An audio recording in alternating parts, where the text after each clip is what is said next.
gostaria que você pudesse abrir a sua Bíblia no Novo Testamento, ou então, se você não tiver a sua Bíblia, acompanhe, ouça, na carta do apóstolo São Paulo, inspirado pelo Espírito Santo, ao Filemon.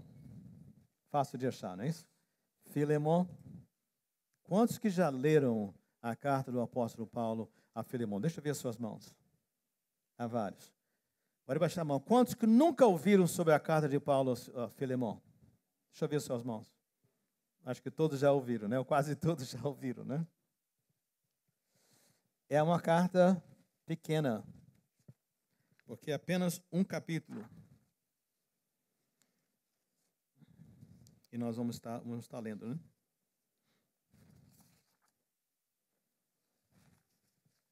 Amém? Já acharam? Assim, Gênesis, Êxodo, Levíticos, né? Filemon.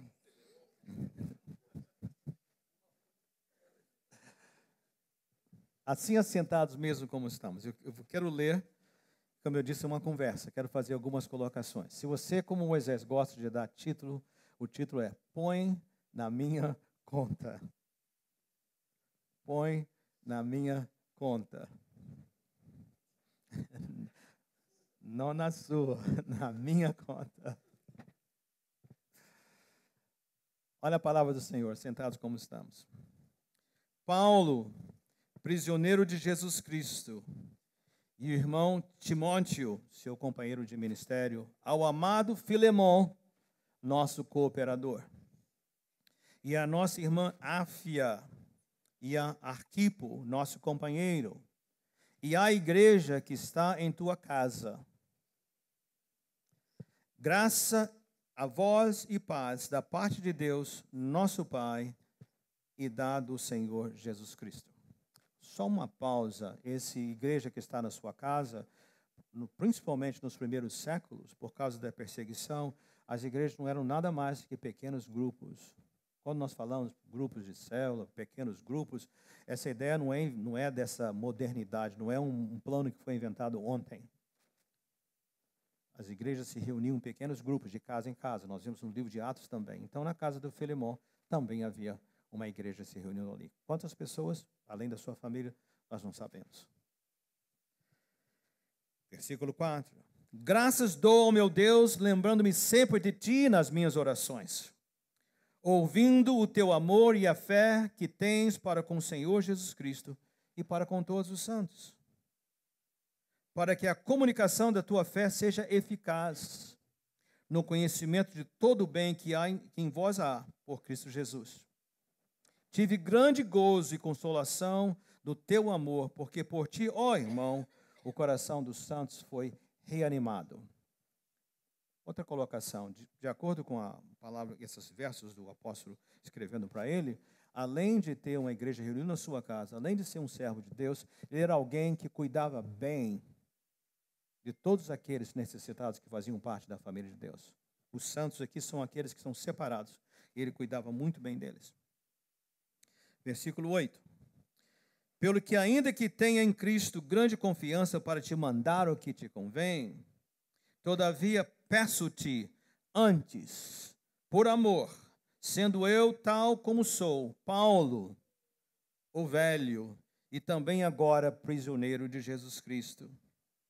Peço-te por meu filho Onésimo, que gerei nas minhas prisões, o qual noutro tempo te foi inútil, mas agora a ti e a mim muito útil.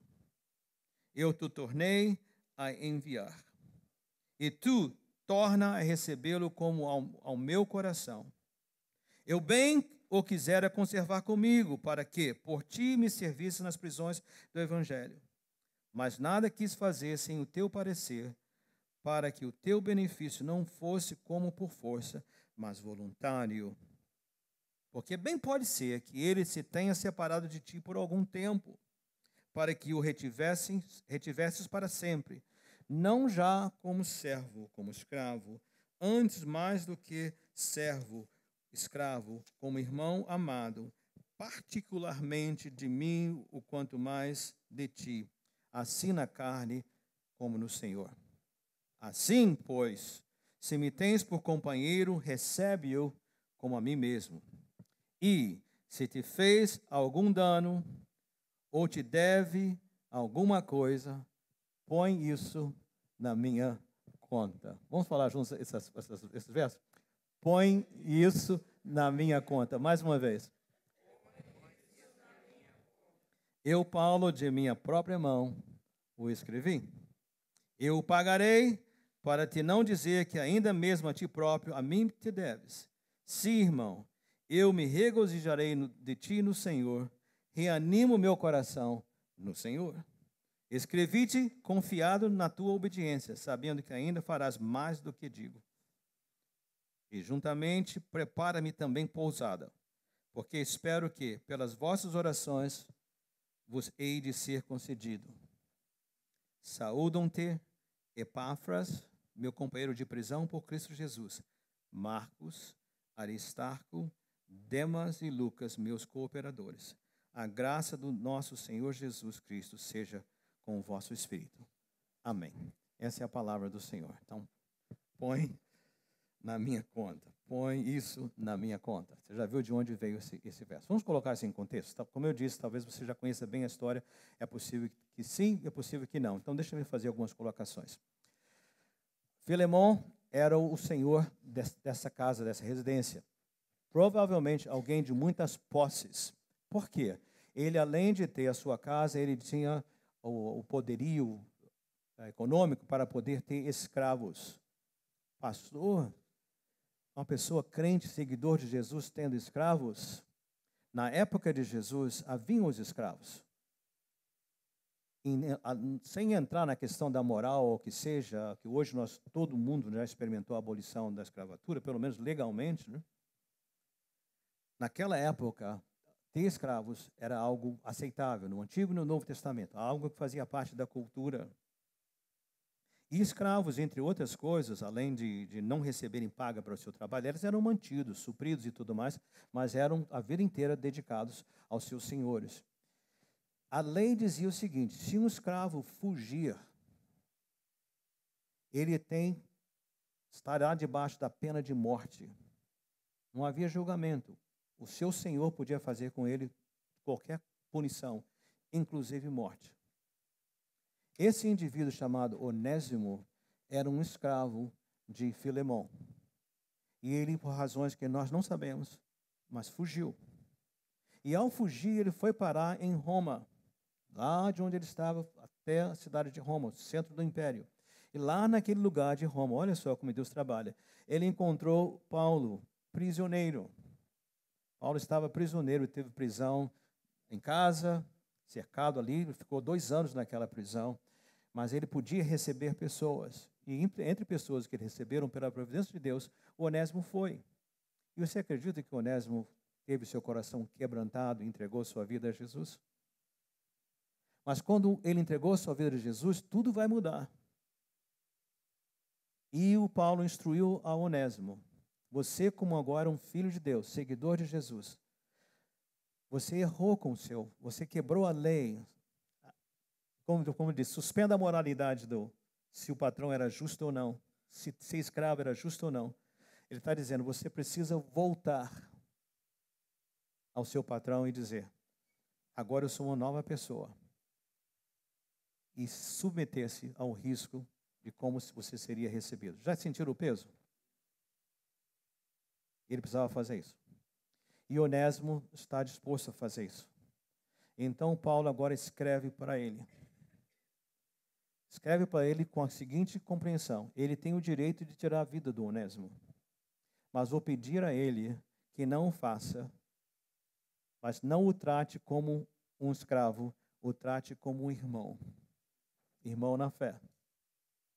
E se ele ainda não der conta, que ele se lembre do que, Paulo falando, do que eu fiz por ele, Filemon, e se falta alguma coisa, põe na minha conta.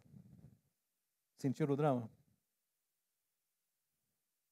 Ele está fazendo esse apelo para ele. Não há aqui nesse texto uma resposta de como que ele respondeu. Qual foi a sua qual foi a sua resposta a isso, mas esse é o quadro que está fazendo aqui. O que isso tem a ver conosco? O que isso tem a ver conosco? Como é que eu vejo isso aqui? Eu creio que nós estamos num momento da nossa igreja, individualmente, mas também da nossa igreja, sem comparações. Com todos os desafios, as oportunidades têm sido, assim, extraordinárias. Ontem à noite, na nossa casa, nós tivemos o privilégio de receber 23 casais da nossa igreja. Nós enviamos convite para 58 casais do português e do espanhol. Razões N, legítimas, ótimas. Muitos não puderam estar. Mas, gente, a intensidade, eu creio que eu não fui o único que foi abençoado, mas a intensidade, a liberdade, toda aquela presença de Deus foi tão assim marcante. Temos que fazer outros. Não cabe mais que 23 casais, mas nós temos que fazer outros por ver isso aí. Então, nós vemos assim a igreja experimentando um momento muito bom, muito profundo, muito agradável. Rostinhos diferentes, pessoas diferentes, uma diversidade imensa. Muito bom.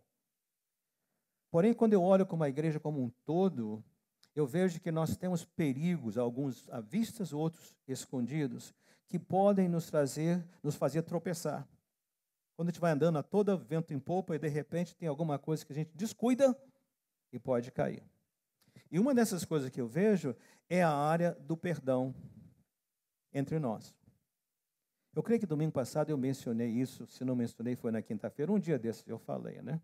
A igreja, é um mito pensar que a igreja é um lugar perfeito, só tem gente boa. Gente, quem está na igreja é porque já se deu conta de que não é bom, que precisa de um Salvador. A igreja não é um museu de santos. A igreja é um hospital de gente quebrada, com uma diferença, que sabe que está quebrado. E por isso vem para que Deus possa curar as feridas. Estão comigo?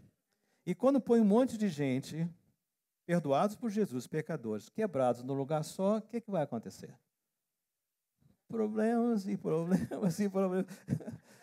Dá choque. Eu mencionei, não sei se na quinta ou no domingo passado, né, então vou repetir, que a igreja é comparada à Arca de Noé. A gente fantasia muito sobre a Arca de Noé, não é? Aquela coisa linda, né?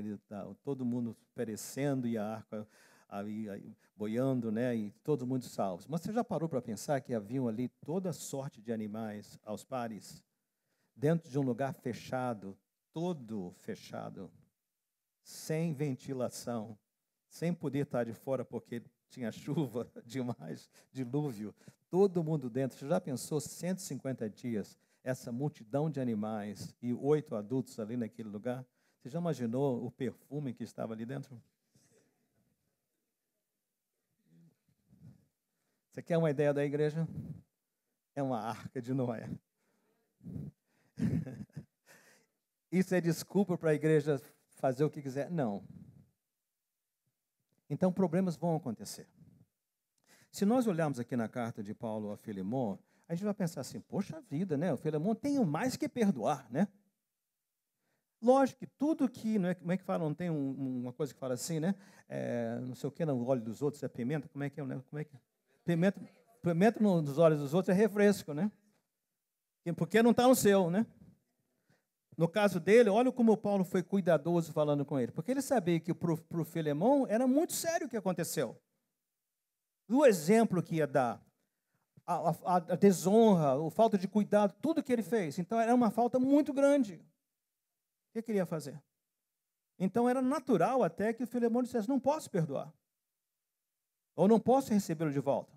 Fica com ele por aí, que pelo menos eu não vou ter que lidar com essa situação. Vocês me entendem o que eu quero dizer? Independente da causa, o Filemon havia sido ferido e ferido profundamente, profundamente. Porém, Paulo está dizendo algo para nós aqui. Ele está dizendo que, pelo fato de ser difícil, quando nós somos feridos, nós não temos a opção de não perdoar. Mas não pode ser perdoar assim, olha, eu perdoo você, mas você lá, eu aqui. Se entrou por aquela porta, eu saio por essa. Isso não é perdão. Eu sei que, às vezes, em situações crônicas, nós não vamos ter o relacionamento alterado. Isso não é licença para sermos machucados continuamente. Porém, nós não podemos, como servos do Senhor Jesus, fechar as portas para aqueles que nos feriram, aqueles que erraram conosco. Precisamos estar abertos. Pastor, por que você vai mexer com essa casa de marimbondos, né? Essa questão toda. Por quê? Há um texto em Josué, leiam em casa, capítulo 6, fala da grande queda da cidade de Jericó. Vocês se lembram? Uma cidade muito forte, primeira que o povo de Israel estava entrando na terra prometida, então tem toda uma cerimônia de preparação e as muralhas de Jericó caem e o povo tem uma grande vitória. Capítulo 7, eles tinham que enfrentar uma outra batalha, uma cidade pequena chamada Ai, né? Bem pequenininha a cidade. Tão pequena foi que o próprio exército de Josué falou assim, não precisa mandar todo mundo, escolhe só uns poucos e vão. Tem mais na história, você pode ler no capítulo 7. Mas eles vão, um número menor, porque a cidade era muitas vezes menor. Se eles tinham ganho uma grande batalha. Só que eles vão para a cidade pequena e são derrotados. E voltam com vergonha. E começam a clamar. Josué começa, né? Senhor, o que foi que nós erramos? O que aconteceu? Onde está? Aí vem à tona algo. O que aconteceu? Quando Jericó foi derrotada, a instrução de Deus era a seguinte: não peguem nada de lá, nada. Nem roupa, nem ouro, nem prata, nada. Porém, um indivíduo do exército de Josué, nome era Acã, resolveu pegar algo. E a razão que ele fez é o seguinte, é para oferecer a Deus. Então, ele desobedeceu a ordem e ele trouxe aquelas coisas preciosas. Sabe o que ele fez? Ele sabia que estava errado. Ele foi na tenda dele, eles viviam em tendas, abriu o chão e enterrou ali. Uma ocasião oportuna, talvez, lidar com aquele tesouro. Então Deus falou para Josué, levanta, para de orar, para de chorar, esse lamento todo. Sabe por quê? Que vocês foram derrotados? É porque está escondido. Coisas estão encobertas, que não foram tratadas. Nós não podemos enterrar certos assuntos. Nós não podemos evitar certos assuntos só porque é difícil. E perdão é um deles. Por que perdão é tão importante? O próprio Jesus falou, quando ensinou a oração do Pai Nosso, né?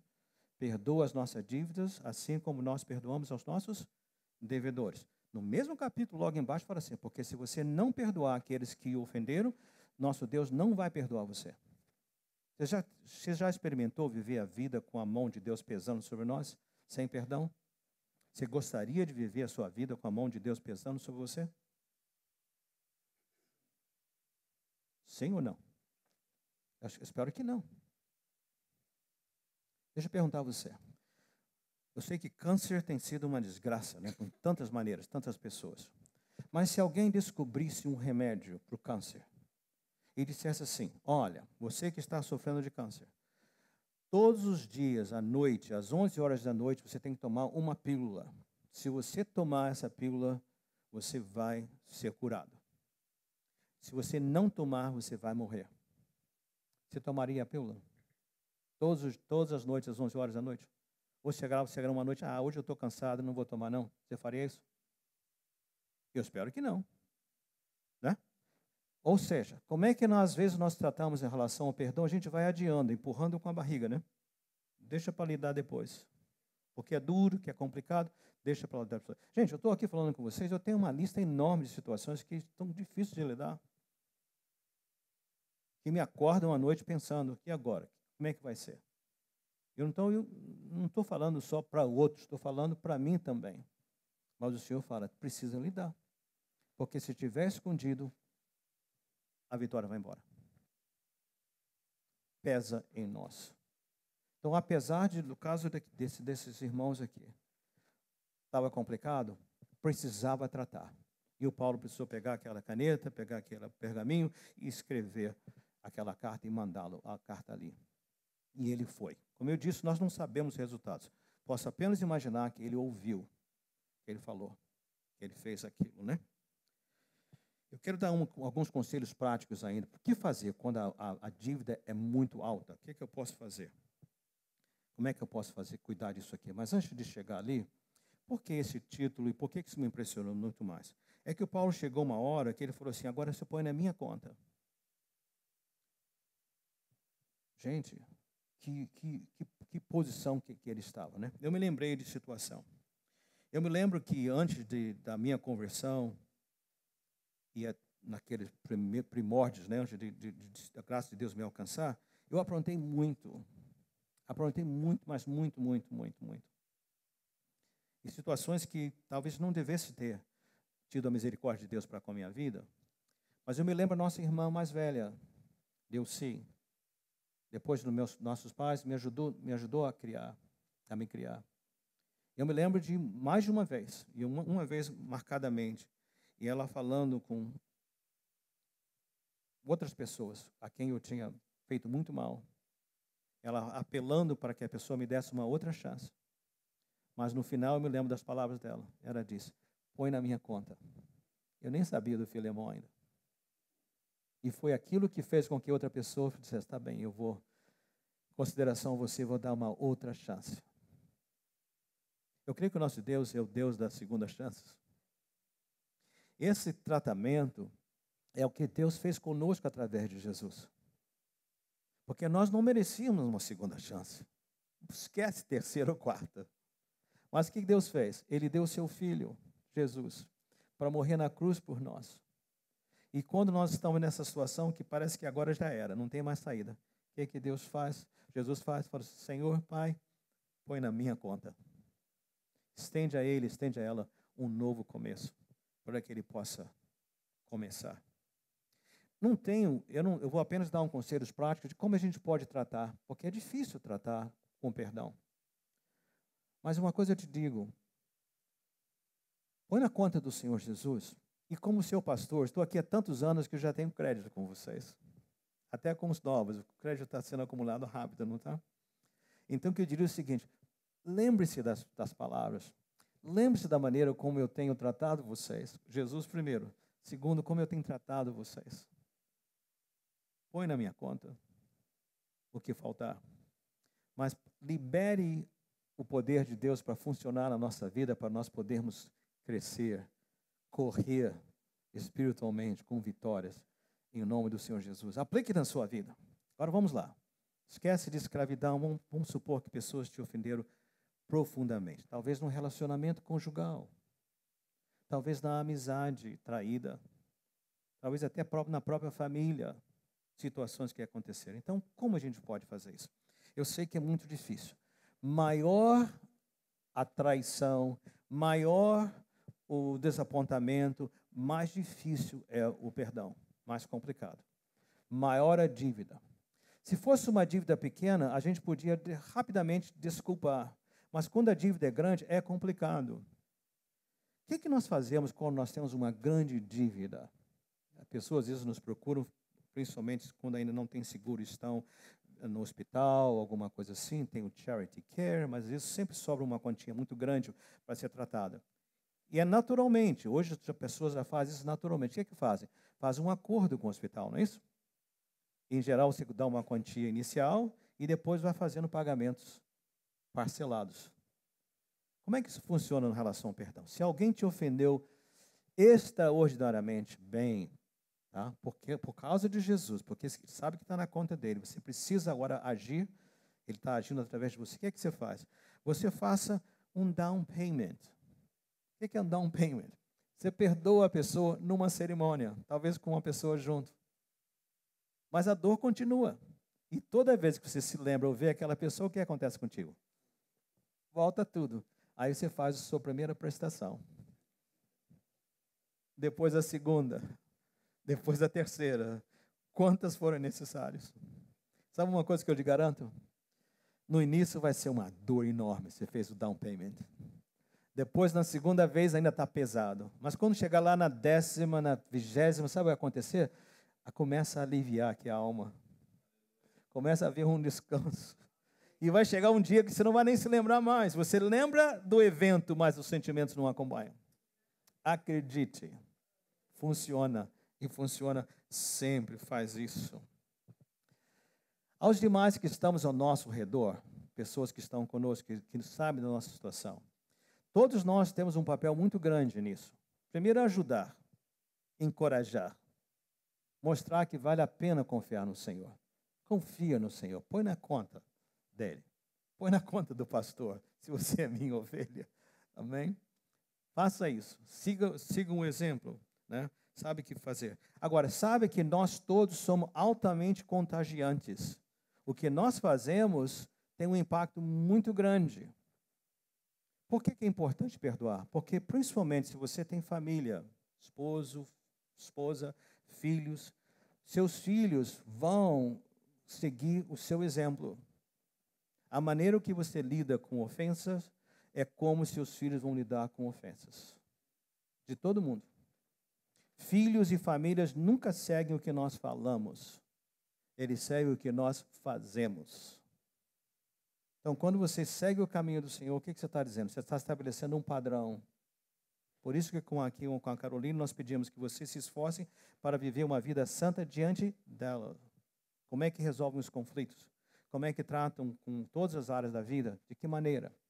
Porque eles vão pegando. Então, lembre-se, altamente contagiante. Mas há uma outra razão também, né? Algum alerta que eu queria falar.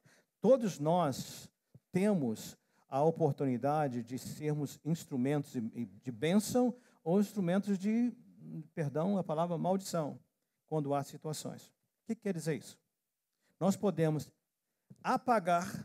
ajudar a apagar a ofensa, ou podemos ajudar a inflamar a ofensa. O pastor, o fundador da nossa igreja, o pastor Nélio, ele falava assim, né? Todos nós temos 2 baldes, um em cada mão. Um balde com água e um balde com gasolina. Quando o fogo acontece, todos nós temos oportunidade. Que balde vamos usar? Água ou gasolina? Que a água ajuda a acalmar. Traz à memória as promessas de Deus. O que é gasolina? Põe fogo no negócio. É mesmo? Vai, não, né? Não. Aí, pronto. Coisa tão simples, mas tão importante. Você quer um padrão bíblico para cuidar? Romanos capítulo 9. Dá uma olhada lá de mais tarde na sua casa. Você vai ver que o Senhor fala para nós assim, que o amor, eu vou parafrasear, o amor vai cobrir tudo. Nunca dê troco do mal com o mal. Sempre, ao receber o mal, dê o bem. Orem por aqueles que vos perseguem. Abençoem e não amaldiçoem aqueles que os fazem mal. E que em tudo, então a ideia do amor, trabalhando em nós. Por quê, gente? Porque por aquilo que nosso Senhor fez por nós. Mas lembre-se da experiência do Acã, para que nós possamos, nós não fazemos isso para troca com Deus, mas nós não queremos correr o risco de perder a bênção de Deus para nossas vidas, o fluir. Porque a falta do perdão amarra a gente, segura a gente. Isso é simples? Absolutamente não. Eu falei para vocês. Há situações que às vezes me fazem perder o sono. Sou melhor que vocês? Não. Essas lições se aplicam a mim. Mas o Senhor continuamente está dizendo para mim, põe na minha conta. Trate. Eu vou cuidar de você. Você faça aquilo que eu lhe instruí. Estenda o perdão. Promova a reconciliação. E o Senhor vai cuidar de você. Lembre-se daquela pílula das 11 horas da noite. Às 11 horas da noite, o que você vai fazer? Você vai tomar a pílula, porque sabe que vai curar o câncer. Siga a instrução do Senhor. Põe na conta dele. Põe na minha conta. E o Senhor vai dar a você a vida completa, feliz, realizada, seu nome honrado. Em o nome do Senhor Jesus. Amém? Podemos receber a bênção e encerrarmos em nome de Jesus? Fiquem de pé comigo. E pratiquem. Ponham na minha conta. Se você não anotou tudo, Moisés anotou tudo direitinho. Ele pode compartilhar com você. Muito bom tê-los conosco. E que Deus possa abençoá-los imensamente. Recebam uma bênção. Até que nos reunamos outra vez. Que o amor de Deus, o nosso Pai, a comunhão, consolação do Santo Espírito de Deus e a graça do Senhor Jesus Cristo esteja com cada um de vocês, agora e para todos sempre. Amém.